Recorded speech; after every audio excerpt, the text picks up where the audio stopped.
said that the multitude tore off Paul and Silas's clothes. They beat them with many stripes. They chained their feet and they threw them in jail. Now Paul writes to the Philippian church and he tells them, I need you to hear this. I know you know what I'm going through. And I know some of you are perplexed. Some of you may even be angry because you really don't understand. Some of you have said to yourself and even said to one another, how is it that the apostle can go through all that he goes through and continue to live for God? How is it that the apostle can be beaten and thrown into jail while doing the word of God?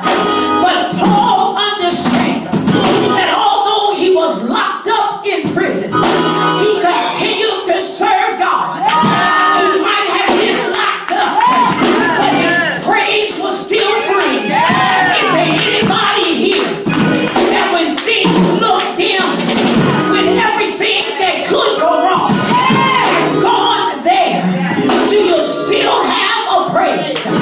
Come hell or water, sink or swim, you made up in your mind that for God I'll live and for God I'll die, and I'll let nothing separate me from the love of God. So here it is now.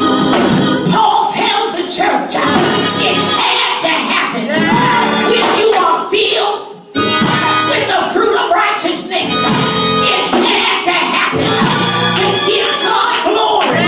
Although I'm chained up, although I'm locked down, it seems like the devil has won again. It seems like the devil has put up the victory sign. Y'all ain't saying nothing. Paul let the church know I continue to pray, not just for myself, but I'm praying that you don't lose focus. It's a good thing when you're going through hell that you can still pray for somebody else. See, yes, Paul says, and I'm paraphrasing, I might be in chains, but my spirit is free. Is there anybody here? You may be going through something that you don't understand. You may be going